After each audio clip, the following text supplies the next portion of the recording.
Off to the next session. This is Mark Bernard speaking, and our session is about APM, the package manager for ABAP, from vision to reality. Um, just a little background about me. I'm a longtime SAP employee, former, and since about 5 years, I've been taking on a journey into open source and basically made it my mission to bring open source to the world of ABAP. I've developed my own tool set. This is a set of tools for BW and basis developers. I've contributed yeah, many hundreds, I'm not sure exactly how many now, commits to ABAP Git, and now I have become also the creator of what we call APM.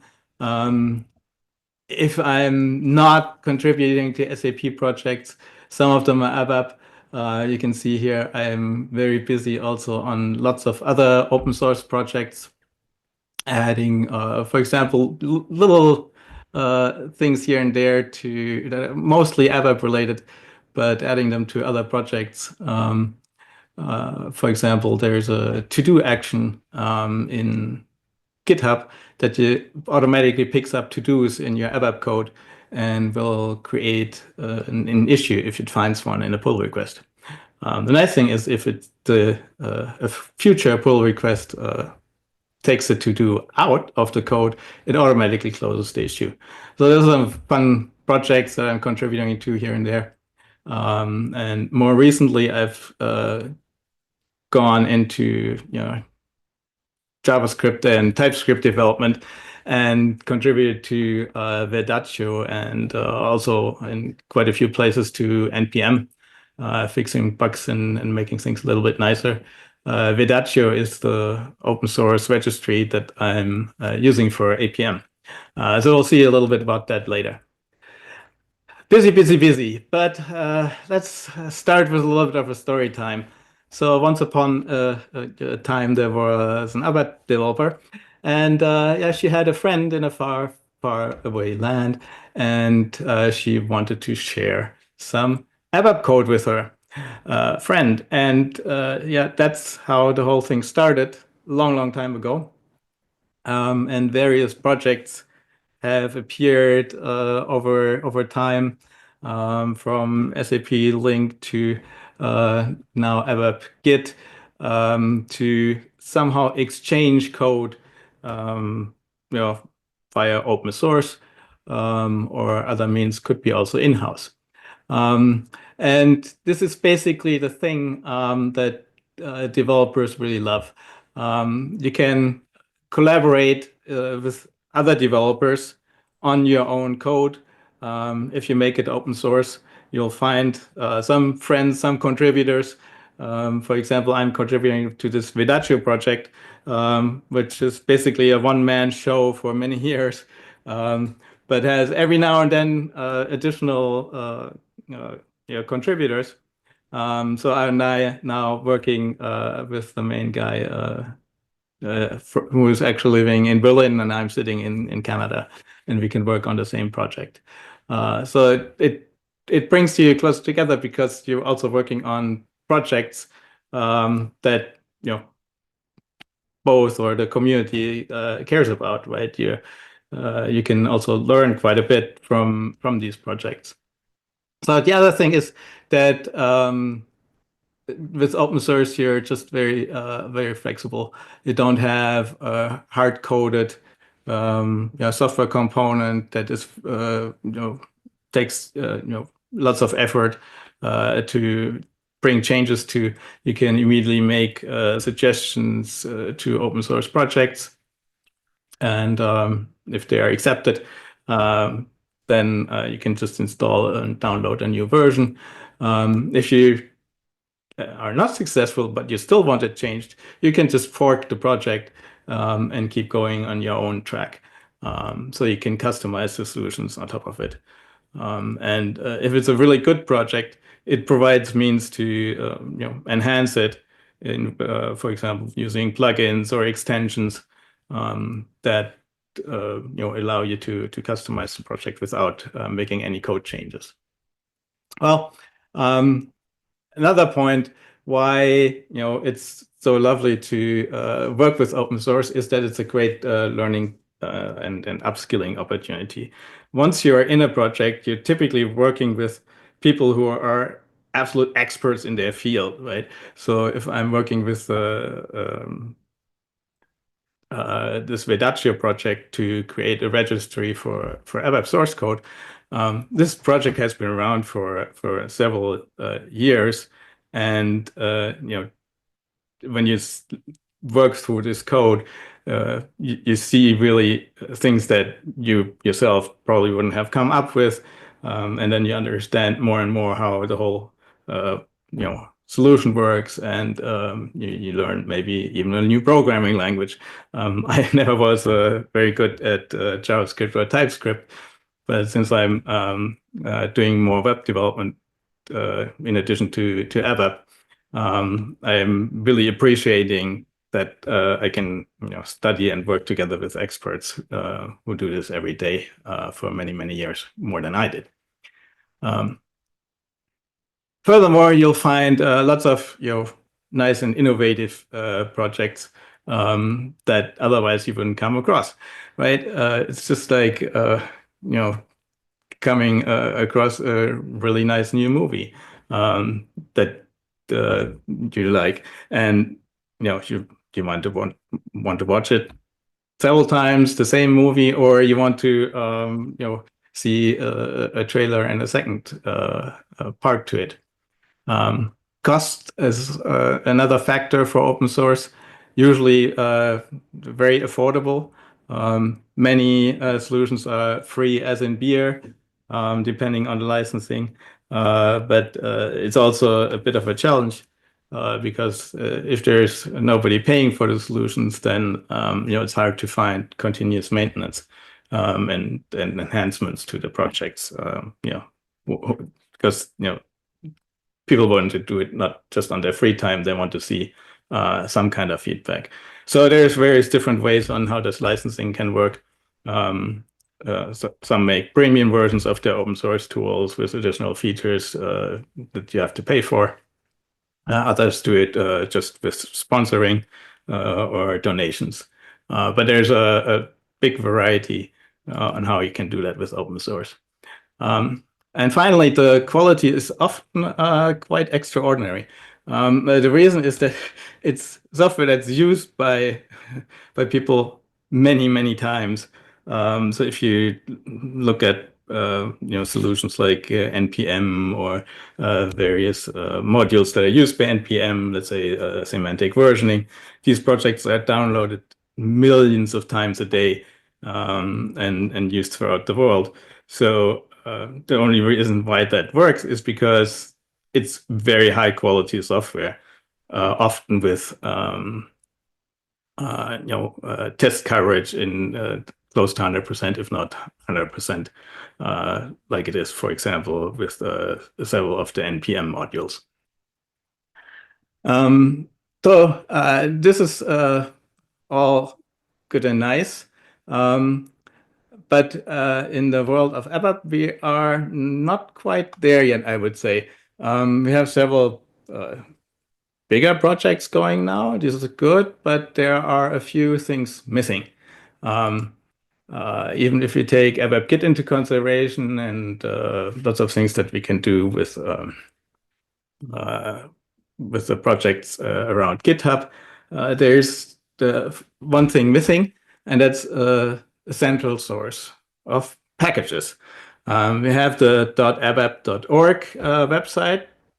This is nice, but it also has its limitation. It's just basically a link list to the actual repositories, and it doesn't really provide much metadata around the projects. And the other part is it's limited to GitHub at the moment. So if, for example, you have packages sitting in an Azure repository or somewhere else, right, you wouldn't be able to link it in there. There's some way to add some links, but it's really not much more than that. And the other thing is it's just like the link to the repository. It doesn't tell you which versions are in each repository and which of the versions is the latest, or is it which branches are packaged up in different releases and so on. So there's an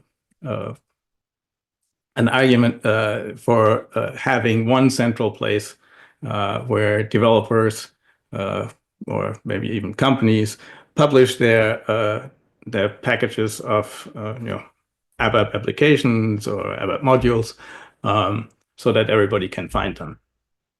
The second part is version management. So what I mean by that is that when we create a solution, let's say it's a project with ABAP it sits in the repository, and then maybe I can tag a specific commit with a version number and call that a release. Right, and now I have a point in time in my Git repository where I can be sure, yeah, this is the right version. But there's a little bit of a caveat to it. Nobody guarantees that this tag remains and is also stable over time, because you can also delete these tags and tag another commit with the same version number later on. Or maybe you delete the tag completely, so then nobody finds it anymore. So we are at the mercy of the people who are creating the tagging and the releases in GitHub, and then maybe in a different Git server, it might be a completely different means. Then also there's no guarantee that there's a specific versioning concept behind this. So some people might tag it with v1.2, and others might call it 3.5.6 beta, right? So is it semantic versioning or is it not? So there is no guarantee that these tags actually go along with semantic versioning concepts.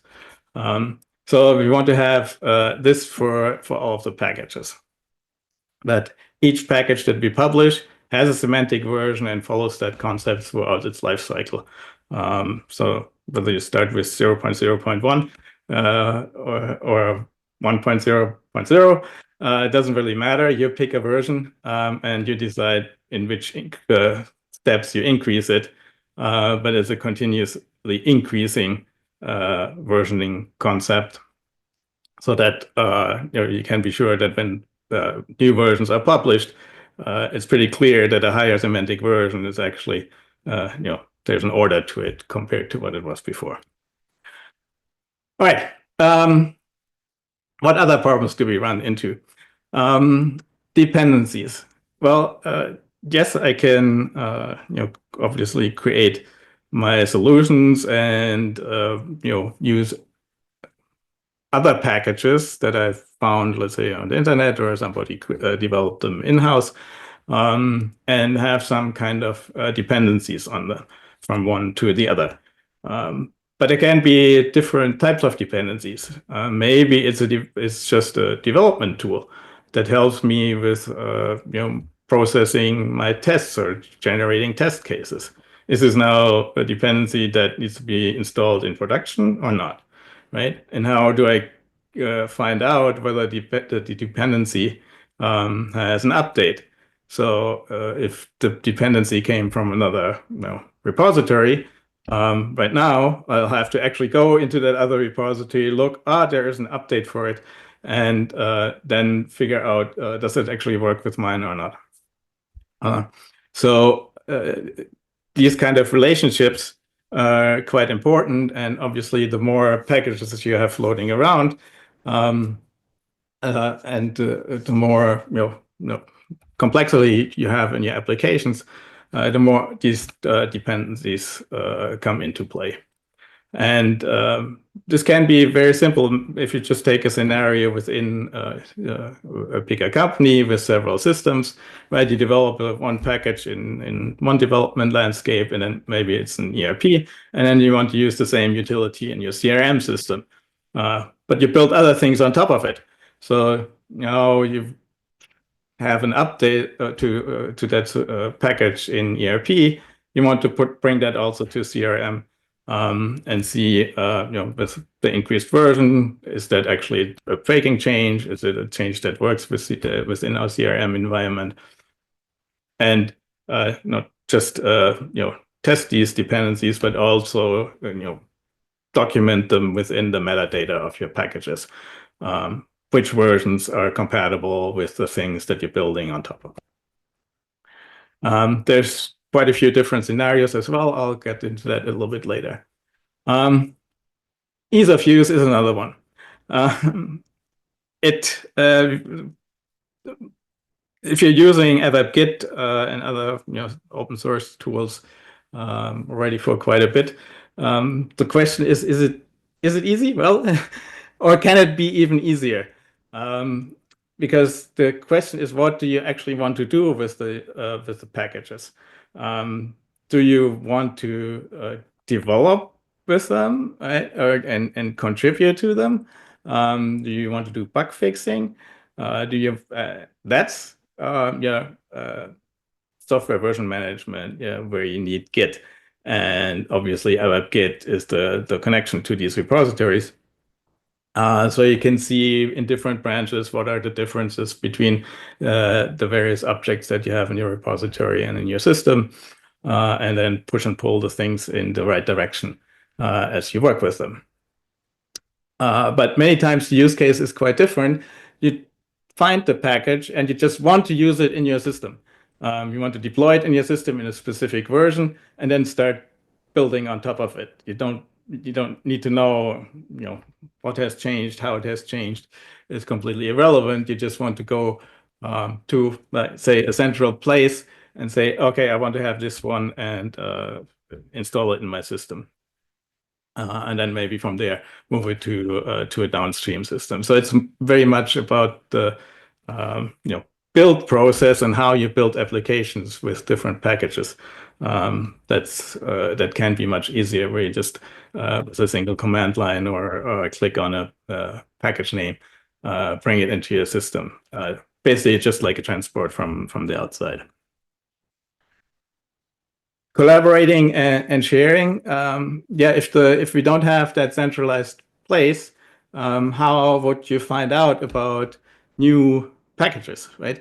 There could be in any kind of repository anywhere on some cloud, and with that central source, we'll be able to see and probably also then create feeds on when new packages are published, so they can easily share them.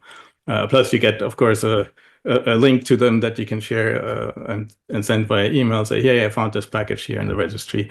Go have a look and test it out. The deployment I already mentioned. So let's keep going and do a little bit of a comparison. So we have a bit more clarity of what's the difference between ABAP Git and what APM brings. So obviously we're all working together in the ABAP system, and your ABAP packages with various different objects are the central place for you to work with. If you are in a continuous development and integration testing cycle, then ABAP Git comes into play, obviously, and you'll be connecting here to various Git repositories. That's a specific protocol that ABAP Git speaks, and you can then see all your changes and manage them in your repository. Now, the APM world is kind of like a sister to it. It is also an installation. You can have a standalone version or a developer version of it in your ABAP system. But it communicates independently of ABAP Git to the APM registry. It's a central website. We'll see we'll have a couple of them. One will be a playground where you can just try everything out. And the other will be the productive registry where you can publish only, and you will not be able to unpublish things once your packages have been used by others and downloaded. That's the goal of a registry, right? That the versions that have been published once and used by others remain stable and won't go away, so that in the future, if you need to go back to it, you'll always find it. This also has challenges because you might end up with a lot of garbage in the registry. So that's why I am building a playground where you can just try as much as you want, publishing and unpublishing your packages, and to just see how it works. Also with the dependency management, and you'll use the proactive registry only for the things that you want to keep around and also share with others permanently. Now, the middle part, obviously, your packages is the same for both worlds. And this is where the beauty of how APM is built comes in. I'm obviously sharing a lot of the things that ABAP get brought to the world, which is basically serializing and deserializing all the objects that are in your packages. This code is completely shared, also in APM, and the other part that's shared is the user interface, the generated HTML, so that I didn't have to program to bring it into APM by using the same code that ABAP uses.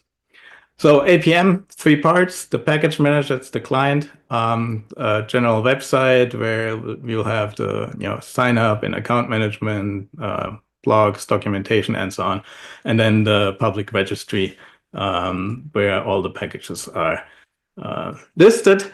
And in the probably end of next week, I'll have the public beta release out. Just at the end, if you haven't signed up, just go to the website, ABAPConf. Via that newsletter, you'll hear when this is finally available. We'll have the standalone version of the tool available, and a second part, the playground, I'll show you a bit later. So on that website, you'll also eventually find all the guides and documentations, and you'll sign up to access the registry. You can browse through everything in the registry for free. So you'll eventually see all the packages that have been published. But once, if you want to download something, that's when you need to log in and have an active account. There was last time a question: how does it work if somebody downloads something or gets a package from in a company as a freelancer, and then maybe changes job and isn't available anymore? Well, the company can still access these packages. You just have to have one account for the registry. So you just sign up with another account and you'll be able to access it. There's no difference. Once you're in there, you'll be able to access any of the public packages. Eventually, we'll get to a point where the packages are also available on a private basis. So there's the registry is built as a multi-tenant solution. So we can also have personal or private packages that are accessible only for one organization. So that's already built in, but these kind of scoped scenarios, scope packages, we'll deal with that sometime next year. First, we'll just have everything public, as it is also with the NPM registry. I'll jump a little bit ahead. Instead of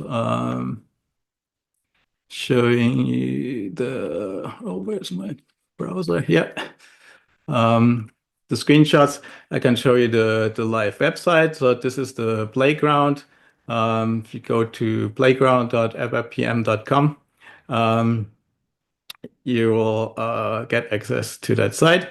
I've published only a few of my packages. This is going to continue to grow over time, obviously, but you can just add your packages to it once you'll have access to the client. It's a very simple user interface. The front page is a list of all the packages. You can also search here and jump to the packages directly. If I take, for example, a tar package, let's say back to our developer friend at the beginning, right? She wanted to have a tar tool and shared it with her friend. You just search in here, you come across this one, you get a nice README page. That's always good to have for an open source project. You can have obviously documentation websites, but to bring the most essential points to the README, that's always nice. And you have some other metadata. For example, you see the basic ABAP release minimum versions and so on the side panel. So if you're a registered user for the playground, doesn't matter, you can do anything, but for the real registry, you have to be have an active account. Then you'll be able to download here the tarball, or if you want to have, for example, like an offline scenario, right? You're not connected with your SAP system, you just download the tarball and then bring it into your system with the client. Or you can just go to the client directly and just mention that you want to install tarball 1.0.7 or say latest, and you will get exactly this package installed on your system.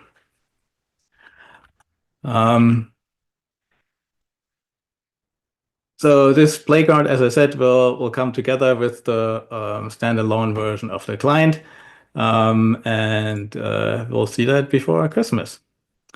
The client, very briefly, this is the program. It has on the top the essential tools to initialize a new package. If you start something from scratch, could be already completely developed, right? But you want to initialize it so you can publish it to the registry or to the playground. You will use that init, give it a name and a version number.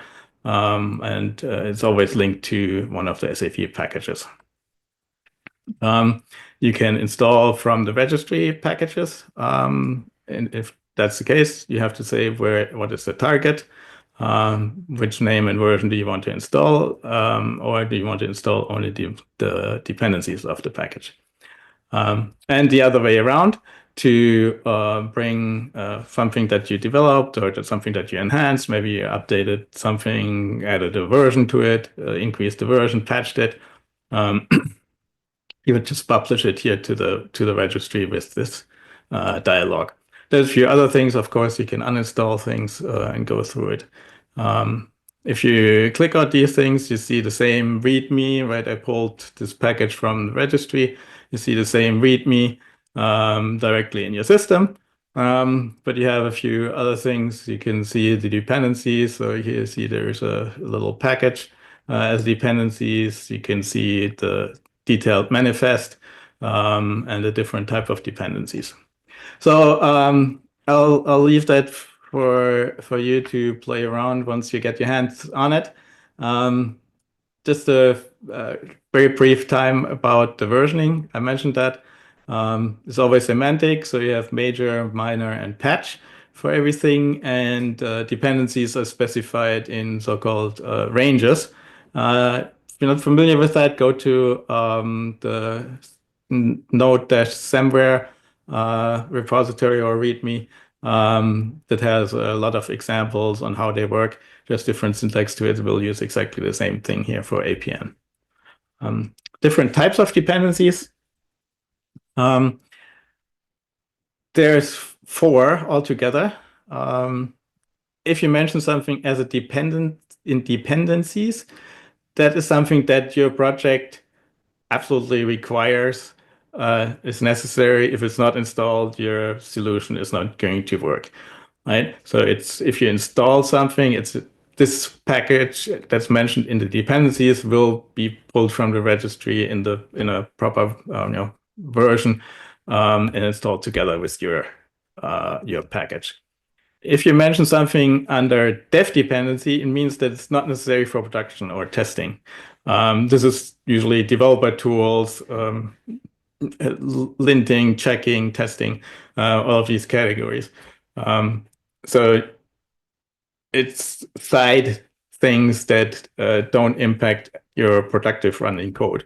So it's always good to mention that in the dev dependencies instead of dependencies, so you have less things that move into production. If it's a peer dependency, it means yes, your system depends on it, but it's maybe a big project that you expect somehow to be in the system anyway, installed separately. So for example, if you build an add-on to ABAP you don't want to mention ABAP as a regular dependency. You make that a peer dependency because you kind of assume that somebody has it already on the system. If not, then they have to put it in there, on their own, rather than having your project waiting for the big installation of ABAP. The last one is the actual, I think the most interesting, but also the most challenging, and that's the question how we do this in a way that we don't run into dependency nightmares. If you kind of or have seen some of the things that happen in JavaScript or TypeScript with thousands of dependencies being loaded in projects, that's something that will be not possible with ABAP. It's just not made for this because there's we have only one global namespace. We can't have like so many different things depending on each other.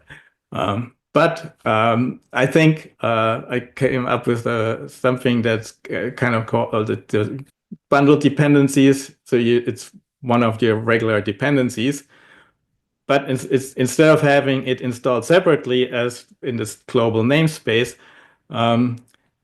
we copy and rename it and add it to your project. But it remains a dependency, and it keeps the link to the original package and project. So this way, we can see if there's a new version, we can repeat this process and update your bundled dependency. Once you have bundled it, it becomes 100% part of your project. So let's say you're also versioning your project in ABAP, that bundle would be included. Let's say you use that tar package because you have your solution needs to build tars. You can bundle that into your solution and ship it completely with your solution as well downstream. And how that exactly works, I'll have to have a separate session with you because that can be quite tricky, but it's actually done very similar with an import statement, so to say. It's not something that ABAP executes, but it's something that the APM interprets during the installation. All right, lots of these screenshots I've shown you already.